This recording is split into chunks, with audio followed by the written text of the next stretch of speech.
السلام علیکم ورحمۃ اللہ وبرکاتہ۔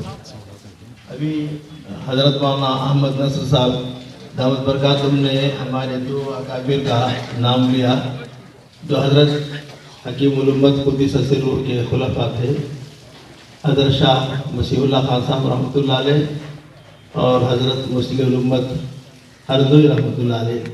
دونوں کا ایک ایک واقعہ بیان کر کے مختصر میں دعا یہ حضرات کرتے تو اچھا تھا، لیکن وہ حکم دے رہے ہوئے۔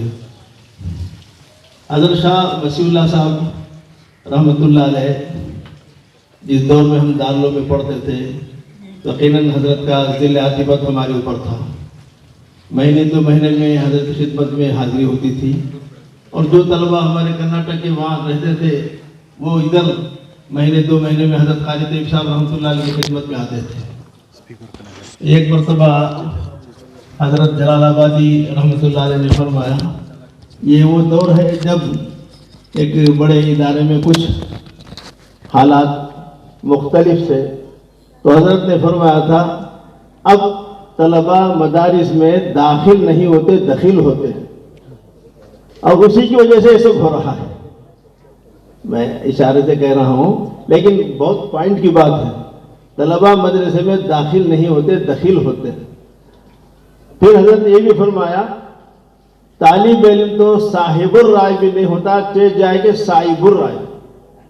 سبحان اللہ، بڑی عجیب و غریب بات۔ صاحب الرائے بھی نہیں ہوتے، چہ جائے کہ صاحب الرائے۔ ایک مرتبہ پڑوس ملک میں جا رہا تھا، یعنی نواسی کی بات ہے، تو حضرت سے ملاقات کے لیے حضرت نے پوچھا کب تک رہیں گے یہاں؟ تو میں نے کہا کہ حضرت ابھی شام میں دیوبند جاؤں گا، پھر وہاں سے جانا ہے۔ کہاں جائیں گے؟ تو اس ملک کا نام آپ سمجھ گئے کس ملک کا نام۔ تو وہاں میرے داماد ہیں مولانا کفیل احمد شیروانی، یہ خط پہنچا دیں گے۔ حضرت میرے سعادت کی بات ہے، تو میں نے حضرت کا خط لیا، پھر حضرت کے داماد کو وہاں پہنچا دیا جامعہ اشرفیہ لاہور میں۔ تو حضرت کی ایک بہت چھوٹی حقیر سے خدمت، ویسے بھی حضرت کی مجلسوں میں کئی مرتبہ جانا ہوا۔ مولانا شعیب اللہ صاحب، مفتی تاج الدین صاحب میسور کے، یہ سب لوگ پڑھتے تھے۔ مولانا فرید الدین مفتاحی، یہ سمجھیے کہ 78 سے لے کر 81 تک کی بات ہے۔ پھر حضرت شاہ ابرار الحق صاحب رحمۃ اللہ علیہ، جب میں سبیل الرشاد بجر تعلیم تھا، 74 یا 75 مولانا اور میں ہم سبق ہیں، تو ایک بار تشریف لائے کمار پیٹ میں۔ حضرت قاری عبدالحفیظ صاحب دیوبندی امام تھے، اور شیپس کے مدرسے کے وہ سمجھے کہ صدر مدرس تھے۔ تو حضرت کے کمرے میں حضرت شاہ صاحب نے قیام کیا تھا۔ ہم لوگ ملنے کے لیے گئے، اور ایک بڑے مالدار آئے، انہوں نے کہا کہ حضرت میرے گھر میں قیام فرما لیں، بہت آرام رہے گا آپ کو، بہت سہولت ہے۔ کہا ہم فقیر آدمی ہیں، ہمارے لیے کسی بڑے گھر کی، بڑے مکان کی ضرورت نہیں، یہ قاری صاحب کا کمرہ میرے لیے کافی ہے۔ یہاں مسجد بالکل پاس میں ہے، کوئی جماعت نہیں چھوٹے گی، تکبیر تحریمہ نہیں چھوٹے گی، میرے لیے بہت پسند ہے۔ اور یہ بھی فرمایا حضرت نے یہاں مجھے کسی چیز کی کمی نہیں ہے، ناشتے میں پاپا مل جاتا اور کیا چاہیے۔ تو وہ پاپا یعنی رزق جسے کہتے ہیں، مطلب ہے کہ اتنی سادہ زندگی تھی حضرت کی۔ حضرت نے فرمایا میرے ایک ساتھی تھے شبیر احمد، عریور شبیر احمد میل اشارم کے، میرے سے 1 سال بعد کے تھے، ہم دونوں مل کر گئے تھے حضرت کے پاس۔ حضرت نے مجھ سے پوچھا حافظ قرآن ہو؟ کہا، میں نے کہا الحمدللہ۔ کچھ سنائے؟ تو میں نے سورۃ دہر کا ایک رکوع سنایا۔ چونکہ حضرت قاری اظہر حسن صاحب رحمۃ اللہ علیہ کا میں بھی شاگرد تھا، مولانا زین الدین صاحب بھی شاگرد تھے، تو حضرت کے ساتھ پاس پڑھنے کی وجہ سے کچھ ہمت تھی، میں نے ایک رکوع سنایا، تو حضرت نے فرمایا دوسرا رکوع بھی پڑھ دیں، چھوٹا رکوع وہ بھی میں نے پڑھ دیا۔ تو حضرت نے خاموشی اختیار کی، تو میں نے سمجھا کہ جان چھوٹی، اللہ کا شکر حضرت نے کچھ فرمایا نہیں۔ جو میرے ساتھی تھے، میں اس لیے بتا رہا ہوں کہ ہمارے بزرگ وہ ڈرائی نہیں ہوتے، سوکھے نہیں ہوتے، ان کے اندر بھی سمجھیے کہ مزاح ہوتا ہے، خوش طبعی ہوتی ہے، سخت دل نہیں ہوتے ہیں، اور یہ بھی سنت ہے۔ تو حضرت نے ہمارے ساتھی سے پوچھا آپ بھی حافظ ہیں؟ کہا نہیں۔ کچھ تو یاد ہوگا؟ جی حضرت۔ تو جو یاد ہے اس میں سے کوئی بڑی سورت پڑھے ہیں، تو انہوں نے سورہ فیل پڑھی، حالانکہ اور بھی صورتیں یاد تھی، تو شاید حضرت کا رعب طاری ہوا، سورہ فیل پڑھی تو حضرت کو ہنسی آ گئی۔ حضرت نے فرمایا سورت ہاتھی یقیناً بڑا ہے، لیکن سورہ فیل بہت چھوٹی ہے۔ کوئی اور صورت بڑی سی پڑھے تو انہوں نے وہ شمسی و ضحیٰ پڑھی. پھر حضرت نے فرمایا آپ ان کے پاس روزانہ کے صفحہ پڑھ لیں. ان کو ضرورت نہیں تھی، اس لیے کہ میں جن استاد کا شاگرد تھا وہ بھی انہی کے شاگرد تھے. ماشاءاللہ بعد میں انہوں نے روایت اس کی تکمیل کی حضرت قاری اظہر رحمۃ اللہ علیہ سے. پھر انہوں نے سمجھے کہ مدرسہ چھوڑ دیا تھا کسی مجبوری کی وجہ سے. ایک اور چھوٹا سا واقعہ، مسجد الابابین نیو ترک پیٹ میں مولانا رضوان قاسمی صاحب جو قاری ناول حق صاحب رحمۃ اللہ علیہ کے بھانجے ہیں، سبیل الرشاد میں انہوں نے بھی شروع میں پڑھا تھا. وہ امام تھے، بعد میں دارالعلوم دیوبند چلے گئے تھے. وہاں ایک مسجد کے ممبر نے دعوت کی. نیا مکان دکان کے اوپر بنا تھا الابابین مسجد میں نیو ترک پیٹ میں. تو دکان کے اوپر انہوں نے ایک مکان بنا لیا تھا. اس کے افتتاح کا پروگرام تھا. حضرت سے ایسا کچھ نہیں بتایا، بس اتنا کہا تھا کہ حضرت ہمارے یہاں جمعے کی نماز کے بعد کھانا کھا لیں گے. اب وہ مولانا رضوان صاحب نے احتیاطاً مجھے اذان پڑھنے کے لیے کہا. جب حضرت خطبہ دیتے تھے تو خطبے سے پہلے مجھے اذان دینے کے لیے کہا. میں نے خطبہ دیا، اذان پڑھی، حضرت نے خطبہ دیا اور نماز پڑھائی. نماز کے بعد جب گئے میزبان کے ہاں تو حضرت سے کہا گیا کہ حضرت نے نئے مکان کے افتتاح دعا فرما دے. تو حضرت کو جلال آ گیا. ویسے بھی بہت جلالی تھے حضرت. حضرت شاہ مسیح اللہ صاحب رحمۃ اللہ بہت جمالی تھے اور شاہ برا اللہ صاحب رحمۃ اللہ بہت جلالی تھے. تو حضرت کو جلال آ گیا. فرمایا جب مسجد میں تھے دعا کے لیے کیوں نے کہا؟ کیا مسجد سے بڑھ کر آپ کے گھر میں دعا قبول ہوتی ہے؟ عجیب قسم کے لوگ ہیں. یہ کوئی دعا کا موقع ہے؟ خیر جب آ گئے چلو کچھ پڑھو، اس کے بعد کچھ دعا کریں. پھر حضرت نے فرمایا جن کو وضو ہے 2 رکعت نفل نماز پڑھے صلاۃ الحاجت اور پھر دعا کر لیں. تو جن کو وضو تھا انہوں نے 2 رکعت نماز پڑھی اور پھر دعا ہوئی. بالکل آخری دور میں جب میں مودی مسجد میں امام تھا تو حضرت تشریف لائے تو حضرت کا بیان ہوا. حضرت نے فرمایا فجر کے بعد کا قصہ ہے، جن کو وضو ہو 2 رکعت 4 رکعت اشراق کی نماز پڑھ لیں، اور جن کو موقع نہیں وہ باہر چلے آئے، مسجد میں باتیں نہ کریں. مگر اللہ کا کرنا ایسا جیسے بہت سارے لوگوں کا عادت ہے، چاہے دینی ہی بات کیوں نہ ہو، مسجد میں شور مچانا تو پسندیدہ نہیں ہے. مسجد سے باہر آئے صحن میں مودی مسجد ٹاسکر ٹون میں، اور بات اتنی بلند ہوئی اندر نماز پڑھنا حضرت کو اور ساتھیوں کو دشوار ہو گیا. تو حضرت باہر تشریف لائے. اگر تم کو اشراق پڑھتے موت آتی تھی تو باہر چلے جاتے، یہاں بات کرنے کی کیا ضرورت تھی؟ اس طرح سے اعمال کو ضائع کرتے ہیں. پہلے ہی سے نیکی بہت کم کماتے ہیں اور اسے بھی اس طرح سے ضائع کر دیتے ہیں. تو واقعی یہ حضرات ہوتے جن کو مسلموں بجا طور پر کہنا چاہیے. یہ کچھ باتیں نظرات سے وابستہ یاد آ گئی. حضرت صدیق صاحب بندوی رحمۃ اللہ علیہ سے ملنے کا شرف حاصل ہے. جب میں شاہ ولی اللہ مدرسے میں مدرس تھا تو حضرت تشریف لاتے، کچھ یادداشت وہ بھی ہے لیکن بیان کرنے کی ضرورت نہیں. اچھا یہ تھا کہ حضرت مولانا احمد نصر صاحب دامت برکاتہم یا حضرت مولانا عتیق احمد صاحب دامت برکاتہم دعا کر دیتے، یا کوئی اور جن کو وہ اجازت دیں یا حکم دیں.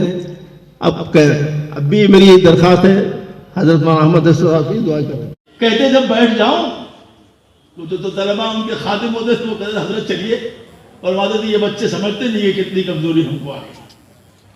بٹ جگہ جگہ بیٹھ جاتے تھے، پھر اٹھتے تھے، پھر بیٹھ جاتے تھے. ایک ایسا حیرتناک واقعہ پیش آیا جس نے ہم کو ان کا عاشق بنا دیا. حضرت گزر رہے تھے عشاء کی نماز پر. ہمارے علماء سن لیں، ہمارے نوجوان فضلاء سن لیں. عالم مت بنے، خادم بنے، دین کے خادم بنے. ہماری پہچان یہ نہیں ہے کہ ہم قاسمی ہیں، ہم مطالبی ہیں، ہم مفتاحی ہیں، ہم رشادی ہیں. ہماری پہچان یہ ہے کہ ہم اللہ کے بندے اور دربار رسالت کے نوکر ہیں. یہ ہمارا فخر ہے. دربار رسالت کے نوکر کیا کہا میں نے؟ دونوں بولو. ہم کیا ہیں؟ ہمارا فخر یہ ہے کہ ہم جہاں اللہ کے بندے ہیں، دربار مدینہ دربار رسالت کے نوکر ہیں. یہ وہ اعزاز ہے، اس اعزاز کے آگے کسی اعزاز کی ضرورت نہیں. بولو ہم سچ کر رہے ہیں کہ نہیں کہتے؟ پھر بولتے کو نہیں. اس فخر کے ساتھ زندہ رہیے، اس جذبے کے ساتھ زندہ رہیے. یہ قاسمی مفتاحی کی ڈگریاں نہیں بلکہ اس جذبے کے ساتھ زندہ رہیے کہ ہم سرکار دو عالم کے نوکر ہیں. اللہ کے رسول صلی اللہ علیہ وسلم کے ساتھ کل قیامت کے دن ہم کو اٹھنا ہے. جب بھی اٹھیں گے جب ہم ان کے دین پر عمل کریں گے، اس کو پھیلائیں گے. تو حضرت نکلے مسجد سے، ایک جگہ بیٹھے، 2 جگہ بیٹھے. تو دبلے پتلے آدمی تھے بالکل، مولانا عبدالرشید رشادی صاحب بھاری بدن کے نہیں تھے، بالکل دبلے پتلے، ایک دم بڑا نورانی چہرہ، ایک دم بہت دبلے پتلے. اب سنیے ہمارے طلبہ سنیے، علماء خانہ کا تشریف لے گئے اور لے گئے، سب مطمئن ہو گئے کہ بڑے میاں خلد آباد گئے، سو گئے.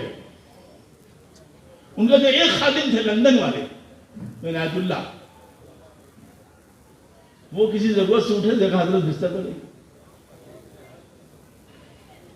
سوچا استنجا خانے سے لے گئے ہوں، دیکھا استنجا خانہ کھلا ہوا، ارے سوچا پھر اہلیہ کے چلے گئے ہوں گے، کہ اہلیہ کا تو انتقال ہو چکا. سنا مانا اب وہ ان کو پریشان ہوئی، یا اللہ جنات اٹھا کے لے گیا، فرشتہ اٹھا کے لے گیا، جبریل السلام لے کے چلے گئے، ہوا کیا؟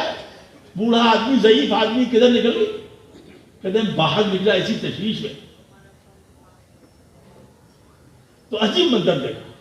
منظر کیا تھا؟ اس سے پہلے کا منظر یہ کہ جب حضرت گزر رہے تھے تو بغل میں ایک جھوپڑی تھی، وہاں پر ایک بڑے میاں تھے، وہ کرا رہے تھے، آہ آہ آہ آہ.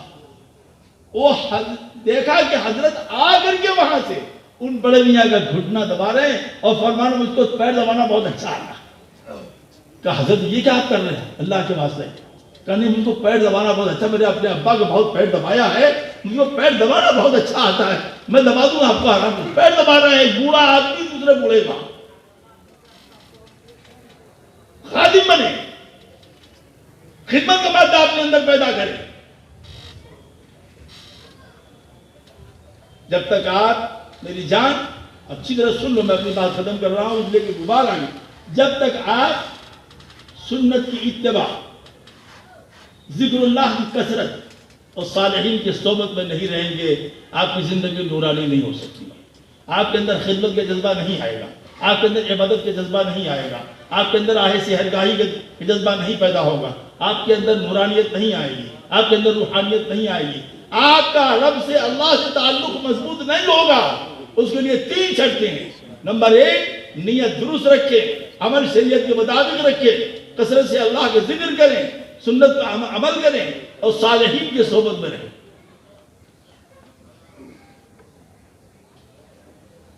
صالحین کی صحبت میں رہنے کے اثرات ہیں. ہمارے حضرت مولانا بانی رحمۃ اللہ علیہ سے ہماری بہت تعلق تھا، ہمارا بہت زیادہ، بہت بے تکلف بھی تھے. وہ ہم سے اکثر ملے تو میری ناک ایسے جاتے تھے، تمہارے بہت سمجھدار آدمی، وہ فرماتے تھے بہت سمجھدار آدمی. ان کا آپ قصہ سنیے، اپنی بات ختم. ان کے مدرسے میں ایک طالب علم تھا، پڑھتا نہیں تھا. کبھی 1 گھنٹہ بیٹھا تو کبھی 2 گھنٹہ بیٹھا، کبھی 3 گھنٹہ بیٹھا، کبھی 4 گھنٹہ بیٹھا، کبھی نہیں بیٹھا نہیں بیٹھا. اور اساتذہ نے کہا کہ یہ سب کا ماحول خراب کر رہا ہے، ہمارے ذمہ دار حضرات سن لیں، یہ بڑے اخراج کرنے میں بڑے ماہر ہیں، نکالو. اگر تم خود ہی نکل جاؤ، جب تم کو تربیت کرنا نہیں ہے تو تم ہی نکل جاؤ، ہر چیز نکالو. ارے نکالو کیا، نکلنا تو ایک ہی ہے اللہ کے راہ میں، اور کوئی نکلنا نہیں ہے. اور دوسری بات ہے کہ ناکارہ نہیں ہے تو کرامت تو پیدا کیسے ہوگی؟ اگر خدا رات میں پیدا کرتا تو دن کی قدر کیسی ہوتی؟ اگر بدماش نے پیدا کرتا تو نیکی کی قدر کیسی ہوتی؟ جی اگر کلوا نے پیدا کرتا تو حلوے کا اثر کیسے ہوتا؟ اس قوم ضرورت ہے کچھ شرارتی لڑکوں والا سے اللہ بہت ضروری ہے. وہ محتمی بھی ٹھیک رہتا ہے، استاد بھی ٹھیک رہتا ہے. سمجھا آپ؟ ہاں. اب برا مت بنیے. ہمارے مدرسے میں ایک طالب بہت صوفی، بالکل دیکھیے زملے کے شیخ جنید عبد القادر جیلانی، شیخ عبد القادر جیلانی ایک دم گش آئے دن شکایت سنتے تھے. کیا کہ صاحب وہ لوگ نماز پڑھ رہے تو پجامہ کھینچ لی، اجازت کھینچ لی. ارے کس نے کی اجازت؟ وہ دراز وہی بزرگ تھا، وہ لڑکا بھائی وہ کرتا جب کوئی آدمی گیا دھیرے سے اجازت، جس کا دیکھا اجازت لڑے گا، کھینچا اللہ اکبر باندھ دیا. سب پریشان کیا اللہ بھی یہ اجازت کون کھینچ رہا؟ وہ پکڑا گیا تو کہنے لگے اجازت یہ لڑکاتے کیوں ہیں؟ ان کو اگر ایسی ہی عزیز ہے تو کچھ بچے ہوتے ہیں شرارتی، ان کو برداشت کرنا چاہیے اور ان کی اصلاح کرنا چاہیے. تو لوگوں نے شکایت کی، حضرت بادی نے فرمایا کہ میں نہیں نکالوں گا، نکالنا ذریعہ نہیں ہے، اسی ماحول میں رہے گا. 2 وقت پڑھے گا، 3 وقت نہیں پڑھے گا، ایک دن بیٹھے گا، کل کو جب اپنے گاؤں میں جائے گا اس سے بڑا کوئی عالم نہیں. تو حضرت بادی سے ہماری ملاقات ہوئی تو میں نے کہا حضرت وہ بچہ کہنے لگے وہ بچہ ایک دیہات میں مسجد میں امامت کرتا ہے، اب 5 وقت کی نماز پڑھاتا ہے، مکتب میں پڑھاتا ہے، اور لوگ مسئلہ پوچھنے کے لیے باندھا ہتھوڑا نہیں آتا اس کے بعد مسئلہ پوچھنے کے لیے کیج آئی ہوتی دور ہتھوڑا شریف. تو معلوم ہے صالحین کی صحبت انسان کے اندر اثر پیدا کرتی ہے. صالحین کی صحبت میں رہا ہوا آدمی ایک دن سدھر جاتا ہے. صالحین کی صحبت میں رہا ہوا آدمی کے دل و دماغ بدل جاتے ہیں. صالحین کی صحبت میں رہے ہوئے آدمی کے اندر جو بات پیدا ہوتی ہے وہ دوسروں میں نہیں پیدا.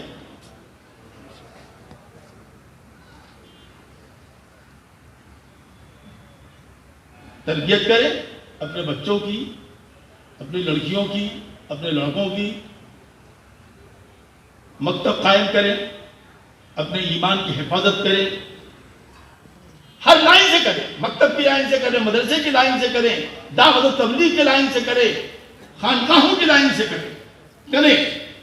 ذکر کے نظام کو مدرسوں میں قائم کریں. جیسے فضل بات سورہ یاسین پڑھا جاتا ہے، ایک تسبیح لا الہ الا اللہ کو پڑھ لے کیا لگتا ہے؟ ہمارے جتنے مکتب ہیں سب ہیں ترانے کے بجائے نفی اس بات کے ذکر ہوتا تب مدرسہ چلتا ہے. لا الہ الا اللہ کا ایک ذکر کرا تو اس کے لیے کسی سے مرید ہونا یا کسی کا خلیفہ ہونا ضروری نہیں. جدید ایمانکم بقول لا الہ الا اللہ. دعا کریں، اہتمام کریں، اور اخلاقیات، زہد اور اخلاقیات سے متعلق جو کتابیں ہیں ان کو سنایا جائے اصل بعد اور فجر کے بعد. صالحین امت جو موجود ہیں، ابھی بڑی تعداد میں جو ہیں، ان کی صحبت میں جا کر بیٹھے، ان سے درخواست کریں جی 1 گھنٹے کی تشریف لائیں ہمارے یہاں، ہم آپ کی صحبت میں بیٹھیں. ان کی آہ سحرگاہی، ان کی توجہ آپ حاصل کریں تو انشاءاللہ دین پر، سنت پر عمل کرنا آسان ہو جائے گا. اللہ تعالیٰ سے دعا ہے کہ اللہ تعالیٰ ہمیں ان باتوں پر صدق دل سے ہمیشہ عمل کرتے رہنے کی توفیق عطا فرمائے. وباللہ التوفیق وآخر دعوانا الحمدللہ رب العالمین.